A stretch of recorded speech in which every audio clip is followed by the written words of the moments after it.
ఇది జ్వాలాద్వీప రహస్యం అనే జానపద కథ. ఈ కథ ఈ భాగంలో క్లుప్తంగా అడవిలో తప్పిపోయిన ఒక యువరాజు ఆ అడవినే ఒక సామ్రాజ్యంగా ఎలా మార్చుకున్నాడు. నర్మదా నది తీరాన గల ధవళగిరి రాజ్యాన్ని తారకేశ్వరుడు అనే రాజు పరిపాలిస్తూ ఉండేవాడు. ఆయనకు ఇద్దరు కుమారులు. పెద్దవాడి పేరు సూరసేనుడు, అతడికి 25 వయసు. చిన్నవాడి పేరు చిత్రసేనుడు, అతడికి 18 ఏళ్ల వయసు. ఆ ఇద్దరు రాజకుమారులు ఒకనాటి ఉదయం పరివారాన్ని వెంటబెట్టుకుని వినోదార్థం వేటకై అడవికి వెళ్ళారు. అడవిలో కొంత దూరం పోయిన తరువాత వాళ్లకు ఒక లేళ్ల మంద కనిపించింది. రాజకుమారులిద్దరూ తమ తమ గుర్రాలను అదిలించి ఆ లేళ్ల గుంపుపై బాణాలు ప్రయోగిస్తూ క్రమంగా తమ పరివారం నుండి వేరుపడి అడవిలో చాలా దూరం వెళ్ళిపోయారు. హఠాత్తుగా వారికి ఒక పొదచాటు నుండి సింహం గర్జించిన ధ్వని వినిపించింది. రాజకుమారులిద్దరూ ఆ ధ్వని వచ్చిన వైపుకు తలలు తిప్పి బాణాలు ఎక్కుపెట్టే లోపలే 2 సింహాలు గర్జిస్తూ వారికేసి దూకినాయి. సింహాలను చూస్తూనే రాజకుమారులకి ఉన్న గుర్రాలు బెదిరి వెనుదిరిగి పారిపోసాగినాయి. రాజకుమారుల్లో చిన్నవాడైన చిత్రసేనుడికి ఉన్న గుర్రం యజమాని ఎంత బలంగా కళ్ళెం లాగినా ఆగక చెట్ల సందు నుంచి బాణంలా దూసుకుపోతూ కొంతసేపటికి ఒకానొక కొండ ప్రాంతాన్ని చేరి నురగలు కక్కుతూ కింద పడిపోయి ప్రాణాలు విడిచింది. ఆ సరికి చిత్రసేనుడు బాగా అలసిపోయి ఉన్నాడు. అతడు తన అన్న కోసం నలుమూలలా పరికించి చూశాడు. ఎక్కడా అతడి జాడ కనిపించలేదు. తాను పరివారాన్ని వదిలి అడవిలో చాలా దూరం వచ్చినట్టు అతడికి తోచింది. ఆ ప్రాంతమంతా ఆకాశాన్ని అంటుతున్న పెద్ద పెద్ద మానులతో చీకటిమయంగా ఉన్నది. చెట్ల కొమ్మల్లో కోతులు, రకరకాల పక్షులు, ఊడల్లా వేలాడుతున్న పెద్ద సర్పాలు అతడికి కనిపించినాయి. ఈ పరిసరాలను చూసి చిత్రసేనుడు చాలా భయపడ్డాడు. తాను పరివారం నుంచే కాక మానవ నివాసాలుండే ప్రాంతాలకు కూడా దూరమైపోయినట్టు అతడు గ్రహించాడు. తాను ధవళగిరి నగరాన్ని చేరాలంటే కాలినడకనే వెళ్ళాలి. ఆ నగరం ఏ దిక్కుగా ఉన్నదో కూడా ఆ క్షణంలో అతనికి తెలియదు. చిత్రసేనుడు తన విషాద పరిస్థితికి వగస్తూ ఉన్న చోటు నుంచి కదిలి అడవిలో కొద్ది దూరం నడిచేసరికి చిన్న చిన్న తుప్పలతో పొదలతో నిండి ఉన్న ఒక కొండ అతడికి ఎదురుగా కనిపించింది. ఆ కొండ పాదంలో చిన్న వాగు ఒకటి ప్రవహిస్తూ ఉన్నది. వాగులోని నీటిని చూడగానే చిత్రసేనుడికి దాహంతో తన నాలుక పిడచకట్టుకుపోయి ఉండటం తెలిసి వచ్చింది. అతడు వాగులో దిగి దాహం తెచ్చుకున్నాడు. దాహం తీర్చుకోగానే చిత్రసేనుడు కొంత సేద తీరాడు. అతడు వాగు ఒడ్డునే కూర్చుని ముందు కర్తవ్యం గురించి ఆలోచించసాగాడు. బహుశా తన అన్న సూరసేనుడు కూడా తనలాగే సింహాల వాత పడకుండా తప్పించుకునే ఉంటాడు. బెదిరి పరిగెత్తిన అతడి గుర్రం కూడా అతన్ని ఈ ప్రాంతాలకే తెచ్చి ఉండొచ్చన్న అనుమానం చిత్రసేనుడికి కలిగింది. ఆ వెంటనే అతడు వాగు ఒడ్డున లేచి నిలబడి ఎలుగెత్తి పెద్దగా అన్నా సూరసేన అని కేక పెట్టాడు. చిత్రసేనుడి కేక చెట్లల్లో కొండ గుహల్లో మార్మోగిన మరుక్షణాన వాగు అవతల ఉన్న ఒక గుహలో నుంచి ఎవరు ఈ ప్రాంతాన మానవ కంఠస్వరం పలికిందా? ఎంత అదృష్టవంతుడివిరా నాయన, ఒకసారి నా దగ్గరకు రా అన్న పిలుపు చిత్రసేనుడికి వినిపించింది. గుహలో నుంచి వచ్చిన ఆ పిలుపు వింటూనే చిత్రసేనుడు తుళ్ళిపడి అంతలోనే ధైర్యం తెచ్చుకుని కంగుమనే కంఠస్వరంతో, ఎవరు నువ్వు? రాక్షసుడివా లేక నరమాంస భక్షకుడవైన కిరాతుడివా? గుహ నుంచి బయటికి రా, నా కత్తికి ఎరవేస్తాను అన్నాడు. చిత్రసేనుడు మాటలు ముగించక ముందే గుహలో నుంచి విచిత్రమైన నవ్వు, ఆ వెంటనే ఎంత సాహసవిరా వత్సా, నీ వంటి ధైర్యశాలి కోసమే నేను ఎదురు చూస్తున్నాను. నేను మనిషి మాంసం తినే కిరాతుణ్ణి కాదు, రాక్షసుణ్ణి కాదు, ఒకానొక సిద్ధుణ్ణి. నేను ఇంతకాలం శ్రమల కోర్చి సంపాదించిన ఒక అమూల్య వస్తువును నీకు ఇవ్వబోతున్నాను అన్న మాటలు వినిపించినాయి. చిత్రసేనుడు చిటికల మీద ఒక నిర్ణయానికి వచ్చాడు. ఆ గుహలో ఉన్నది రాక్షసుడే అయితే తాను ఇక్కడి నుంచి ప్రాణాలతో ఎలాగూ తప్పించుకోపోలేడు. కనుక రాక్షసుడితో పోరాడుతూ ప్రాణాలు వదలటమే క్షత్రియ ధర్మం అనుకున్నాడు. ఒకవేళ గుహలో ఉన్నది నిజంగా సిద్ధుడే అయితే తనకు కలగబోయే కీడు ఏమీ ఉండదు. ఈ నిశ్చయానికి రాగానే చిత్రసేనుడు వర నుంచి కత్తి దూసి మోకాటి లోతున్న వాగునీటిలో దిగి అవతలి ఒడ్డుకు చేరాడు. అక్కడ కొండలలో చాలా గుహలున్నవి. అందువల్ల తనను పిలిచిన వ్యక్తి ఏ గుహలో ఉన్నది చిత్రసేనుడికి తెలియరాలేదు. అతడు ఒక్కొక్క గుహ దగ్గరకు వెళ్ళి లోపలికి తొంగి చూడసాగాడు. అంతలో అతడికి దాబులనున్న ఒక గుహ నుంచి, నాయన భయపడు, ఇటురా అన్న మాటలు వినిపించినాయి. చిత్రసేనుడు కత్తిని మరింత గట్టిగా గుప్పెట బిగించి ఆ పిలుపు వచ్చిన గుహ ముందుకు వెళ్ళి లోపలికి తొంగి చూశాడు. గుహలో అతనికి ఒక సిద్ధుడు కనిపించాడు. అతడు తల గడ్డము తెల్లగా మెరిసి ఉన్నవి.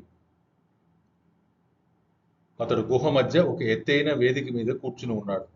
గుహ పైభాగాన ఉన్న కంతల నుంచి సూర్యకాంతి లోపల పడుతూ ఉండటం వల్ల గుహ లోపలి భాగం వెలుతురుగా ఉన్నది. ముసలి సిద్ధుణ్ణి చూస్తూనే చిత్రసేనుడు తను అంతకు ముందు పరుషంగా మాట్లాడినందుకు నొచ్చుకున్నాడు. అతడు కత్తిని వరలో పెట్టి సిద్ధుణ్ణి సమీపించి నమస్కరిస్తూ, మహాత్మా, నన్ను క్షమించవలసిందిగా వేడుతున్నాను అన్నాడు ఎంతో వినయంగా. చిత్రసేనుడి మాటలకు సిద్ధుడు చిరునవ్వు నవ్వి, ఆయన, నువ్వు సుక్షత్రియుడివిలా కనబడుతున్నావు. 60 సంవత్సరాల నా తపశ్శక్తినంతా దారబోసి ఒక అపూర్వ వస్తువును సాధించాను. కానీ దాన్ని అనుభవించే యోగ్యత నాకు లేదు. నేను దాన్ని సాధించే ప్రయత్నంలో ముసలివాణ్ణే అయిపోయాను. నాకు ఈ రాత్రి అష్టమి చంద్రుడు అస్తమించే సమయాన మరణం సిద్ధించనున్నది. నేను ఇన్ని శ్రమల కోర్చి సాధించిన ఆ అపూర్వ వస్తువును యోగ్యుడైన వాడికి ఎవడికైనా ఇచ్చిపోదామని చాలా రోజులుగా చూస్తున్నాను. నా తుది గడియల్లో నీ అదృష్టం నిన్ను నా దగ్గరికి లాక్కొచ్చింది. ఇదిగో ఆ అపూర్వ వస్తువు అంటూ పక్కనే ఉన్న ఒక వెదురు బుట్టను చిత్రసేనుడికి ఇచ్చాడు. చిత్రసేనుడు సిద్ధుడి నుంచి బుట్ట అందుకుని ఆత్రంగా దాని మూతను తెరవబోయేంతలో సిద్ధుడు తన దండంతో బుట్ట మూతను గట్టిగా అదిమి, నాయనా, తొందరపడి బుట్ట మూతను ఇక్కడ తెరవకు. నీవు ఏ ప్రాంతాల అయితే నివసించడానికి మక్కువ పడతావో ఆ ప్రాంతాన్ని దాన్ని తెరిచి చూడడం నీకు క్షేమకారణం అవుతుంది అన్నాడు. చిత్రసేనుడు సిద్ధుడు చెప్పిన దానికి అంగీకార సూచకంగా తల్లాడించి, మహాత్మా, మీ దయకు కృతజ్ఞుణ్ణి. నా నుంచి మీరు ఎలాంటి సేవా శుశ్రూషలు కోరినా చేయడానికి సిద్ధంగా ఉన్నాను అన్నాడు. ఈ మాటలకు సిద్ధుడు నవ్వి, నాయనా, నీ నమ్రత, భక్తి చూసి నాకు చాలా ఆనందం కలుగుతున్నది. ఇక కొద్ది ఘడియల్లోనే నేను మరణించబోతున్నాను. అలాంటి నాకు నీవు చేయగల సేవ ఏమీ లేదు. కానీ నీకు ఒక చిన్న పని మాత్రం చెప్తున్నాను. నీవు గుహ నుంచి బయటికి వెళ్ళిన తరువాత గుహకు తూర్పు వైపున కోణాకృతిలో ఉన్న రాతిని కిందికి లాగు. అదే నీవు చేయగల ప్రత్యుపకారం అన్నాడు. చిత్రసేనుడు సిద్ధుడికి నమస్కరించి గుహ నుంచి బయటకు వచ్చి అతడు చెప్పిన రాతిని 2 చేతులతోనూ బలంగా పట్టి కిందకు లాగాడు. వెంటనే కొండ దద్దరిల్లేలా పెద్ద చప్పుడయింది. గుహ ముందు భాగాన్ని పైనుంచి జారిపడిన ఒక పరపు రాయి గుర్తు తెలియని విధంగా కప్పేసింది. అక్కడ కొద్దిసేపు నిలబడి తరువాత వాగు దాటి అరణ్యంలో ప్రవేశించాడు. తాను నగరం చేరాలంటే ఏ దిక్కుగా పోవాలో కూడా అతడికి తెలియదు. ఆ కారణంగా అతడు చెట్లల్లో సునాయాసంగా నడవడానికి అనువైన మార్గాల గుండా నడవసాగాడు. ఇలా కొంతసేపు నడిచేసరికి సూర్యుడు పడమటి దిక్కుకు వాలడం కనిపించింది. క్రమంగా అతన్ని ఆకలి దహించసాగింది. ఆయాసపడుతూ చిత్రసేనుడు అడవిలో మరికొంత దూరం నడిచి అంతగా చెట్లు లేని ఒక ఎత్తైన ప్రదేశాన్ని చేరాడు. అక్కడ కొంచెం సేపు విశ్రాంతి తీసుకున్న తరువాత హఠాత్తుగా అతడి దృష్టి భుజాన వేలాడుతున్న బుట్ట మీదకు ప్రసరించింది. అందులో ఉన్నదని సిద్ధుడు చెప్పిన అపూర్వ వస్తువు ఏమిటో చూడాలన్న కోరిక అతడికి కలిగింది. ఆ క్షణాన చిత్రసేనుడికి సిద్ధుడు చేసిన హెచ్చరిక గుర్తుకు రాలేదు. అతడు భుజాన నుంచి బుట్టను కిందికి దించి దాని మూతను పైకెత్తి ఆత్రంగా లోపలికి చూశాడు. వెంటనే అతడి కళ్ళల్లో మెరుపు మెరిసినట్లయింది. చిత్రసేనుడు కళ్ళు మూసి తిరిగి తెరిచేసరికి ఎదురుగా చెట్లల్లో ఆకాశాన్నంటుతున్నట్టు పెద్ద భవనం ఒకటి కనిపించింది. ఈ అద్భుత దృశ్యం చూసి చిత్రసేనుడు శిలాప్రతిమలా అయిపోయాడు. ఆ మరుక్షణం అతనికి సిద్ధుడు చేసిన హెచ్చరిక గుర్తుకొచ్చింది. అయ్యో, నేనెంత మూర్ఖుణ్ణి! ఈ మహారణ్యం మధ్య ఈ దివ్య భవనం నాకెందుకు పనికొస్తుంది?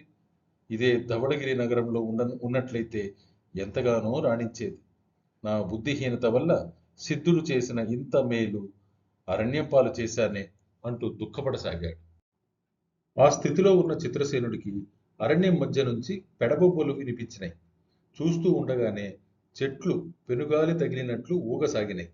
చిత్రసేనుడు ఆశ్చర్యపడుతూ చుట్టూ చూసేంతలో అడ్డం వచ్చిన పెద్ద పెద్ద చెట్లను చేతులతో పడదోస్తూ ఒక రాక్షసుడు అతడికేసి రావడం కనిపించింది. చిత్రసేనుడు లేచి నిలబడి కత్తి దూశాడు. రాక్షసుడు వికటాట్టహాసం చేస్తూ అతన్ని సమీపించి, ఏమిరా కుర్రా, నీ ధైర్య సాహసం! ఈ ఉగ్రాక్షుని చూస్తూనే నరమానవుడైన వాడు ప్రాణాలు వదలడం ఎరుగుదును గాని నీలా కత్తి దూసి నిలబడ్డవాడు ఈనాటి వరకు నాకు తారసపడలేదు అంటూ వెనుతిరిగి వింత భవనం కేసి చూస్తూ, ఈ బొమ్మరిల్లు నువ్వు కట్టిందేనా అని ప్రశ్నించాడు. అవును అన్నాడు చిత్రసేనుడు తొణక్కుండా. ఆ ప్రత్యుత్తరం వింటూనే ఉగ్రాక్షుడు హ హ హ అంటూ చెట్ల ఆకులు రాలిపడేలా నవ్వి, ఈ అడవిని నీ ముత్తాత నాటి నీళ్లు పోసి పెంచాడనా నువ్వు అనుకునేది? జాగ్రత్త, ఇది ఉగ్రాక్షుడి అడవి. నా అనుమతి లేకుండా దీని మధ్య ఇల్లు కట్టావు కనుక నిన్ను ఆ ఇంటిని కట్ట కట్టి ఆ కొండ అవతలికి విసిరేస్తాను అంటూ వంగి చిత్రసేనుణ్ణి పట్టుకోబోయాడు. చిత్రసేనుడు రాక్షసుడికి అందకుండా తప్పుకుని, తొందరపడుకు ఉగ్రాక్ష, నేనిక్కడ ఇల్లు కట్టినందువల్ల నీకొచ్చిన నష్టమేమిటి? కావాలంటే ఆ ఇల్లు నీకు వదిలి నా దారిని నేను పోతాను అన్నాడు. అదేం కుదరదు. నా అడవిలో నన్ను ధిక్కరించి ఇల్లు కట్టావు. నీవు ప్రాణాలతో బయటపడాలంటే నేను అడిగేదానికి ఒప్పుకోవాలి అన్నాడు ఉగ్రాక్షుడు. ఏమిటది అని ప్రశ్నించాడు చిత్రసేనుడు. నీవు ఈ ఇంట్లో సుఖంగా బతుకు, నాకు అభ్యంతరం లేదు. నీకు పుట్టబోయే పిల్లల్లో పెద్దవాణ్ణి 18వ ఏడు రాగానే నా పరం చెయ్యి అన్నాడు ఉగ్రాక్షుడు. రాక్షసుడి కోరిక చిత్రసేనుడికి చాలా వింతగా అనిపించింది. తనకి ఇంకా పెళ్ళే కాలేదు. అలాంటప్పుడు రాక్షసుడు అడిగిన దానికి సరేనంటే పోయేదేముంది? తాను కనీసం ప్రాణాలతోనన్నా ఇక్కడి నుంచి బయటపడవచ్చు. చిత్రసేనుడు ఇలా ఆలోచించి, ఉగ్రాక్ష, నీవడిగిన దానికి ఒప్పుకుంటున్నాను. నా పెద్ద కొడుక్కి 18వ ఏడు రాగానే నువ్వొచ్చి వాణ్ణి నిరభ్యంతరంగా తీసుకుని పోవచ్చు అన్నాడు. రాక్షసుడు ఈ ప్రత్యుత్తరం విని పొంగిపోతూ, అయితే నిన్ను ప్రాణాలతో వదులుతున్నాను, ఇచ్చిన మాట నిలుపుకో అంటూ వెళ్ళిపోయాడు. ప్లీజ్, ఈ కంటెంట్ మీకు నచ్చితే దయచేసి సబ్స్క్రైబ్ చేసుకుని ఒక లైక్ కొట్టి ఒక బెల్ ఐకాన్ కూడా కొట్టుకోండి.